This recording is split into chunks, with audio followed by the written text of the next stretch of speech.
Assalamualaikum warahmatullahi wabarakatuh. Apa kabar semua? Semoga kita semua selalu dalam lindungan Allah Subhanahu wa taala.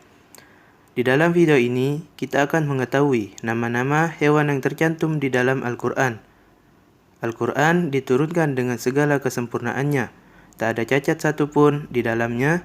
Semuanya mengandung hikmah dari struktur kalimatnya, kosakatanya, hurufnya, bahkan penulisannya pun mengandung makna. Bahasa Arab dahulu tidak seperti yang kita kenal sekarang. Dahulu tulisan Arab tanpa harokat, tanpa tanda baca. Dahulu tulisan Arab tanpa titik pembeda antara huruf. Tidak ada beda antara ba, ta, tha, dan tak ada beda antara ain dan ghain. Begitupun dengan huruf lainnya yang menggunakan titik untuk membedakan yang satu dengan yang lainnya. Barulah pada masa Khalifah Ali bin Abi Thalib bersama Abul Aswad al-Du'ali membuat tanda baca pada kalimat dalam Al-Quran agar kaum muslim yang berasal dari non-Arab mampu membaca ayat-ayat Allah tanpa kesalahan. Allah menurunkan Al-Quran dengan secara detil maupun global. Ayat-ayat yang membutuhkan penjelasan dalam pelaksanaannya maka dijelaskan oleh Rasulullah SAW dengan sunnah-sunnahnya, baik melalui perkataan, perbuatan, maupun persetujuan. Banyak sekali tamsil, perumpamaan yang diberikan oleh Allah Subhanahu wa taala kepada manusia. Salah satunya tamsil dengan menyebut macam-macam binatang. Terdapat 21 jenis binatang yang disebut Allah di dalam Al-Quran. Yang pertama, sapi, di surat Al-Baqarah ayat 67-74. Semut, di surat An-Naml ayat 18-19. Lebah, di surat An-Nahl ayat 69. Babi, di surat Al-An'am ayat 145 dan di surat Al-Maidah ayat 3. Kuda, di surat Al-Adiyat. Domba, di surat As-Saffat ayat 102-107.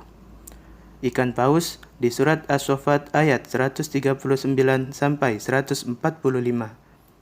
Ular, di surat Toha ayat 65-71. Nyamuk, di surat Al-Baqarah ayat 26. Serigala, di surat Yusuf 16. Kutu, di surat Al-A'raf ayat 133. Katak, di surat Al-A'raf ayat 133. Anjing, di surat Al-A'raf ayat 176. Burung gagak, di surat Al-Maidah ayat 31. Lalat, di surat Al-Hajj ayat 73. Unta, di surat Al-Ghasyiyah ayat 17. Laba-laba, di surat Al-Ankabut ayat 41. Burung hudhud, di surat An-Naml ayat 20.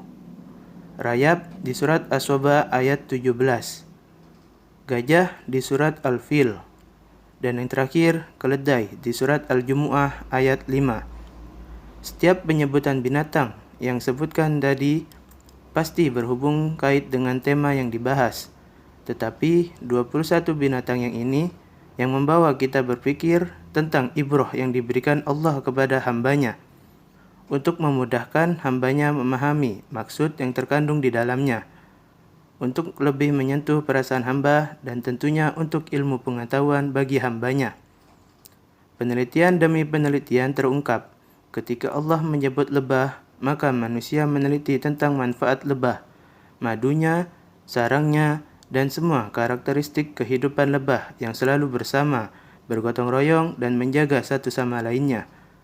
Ketika Allah berbicara tentang gajah, manusia mulai meneliti tentang keistimewaan gajah yang memiliki otak yang sangat cerdas dan daya ingat yang sangat kuat.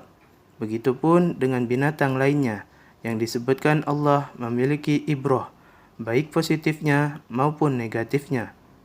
Al-Quran dengan segala kesempurnaannya adalah wasilah bagi manusia untuk lebih memahami tujuan hidup, dari mana dan mau kemana, dari siapa dan untuk siapa. Semua kembali kepada manusia, apakah menggunakannya atau membiarkannya sebagai penghias agama. Kurang lebihnya mohon maaf. Billahi taufiq wal hidayah. Wassalamualaikum warahmatullahi wabarakatuh.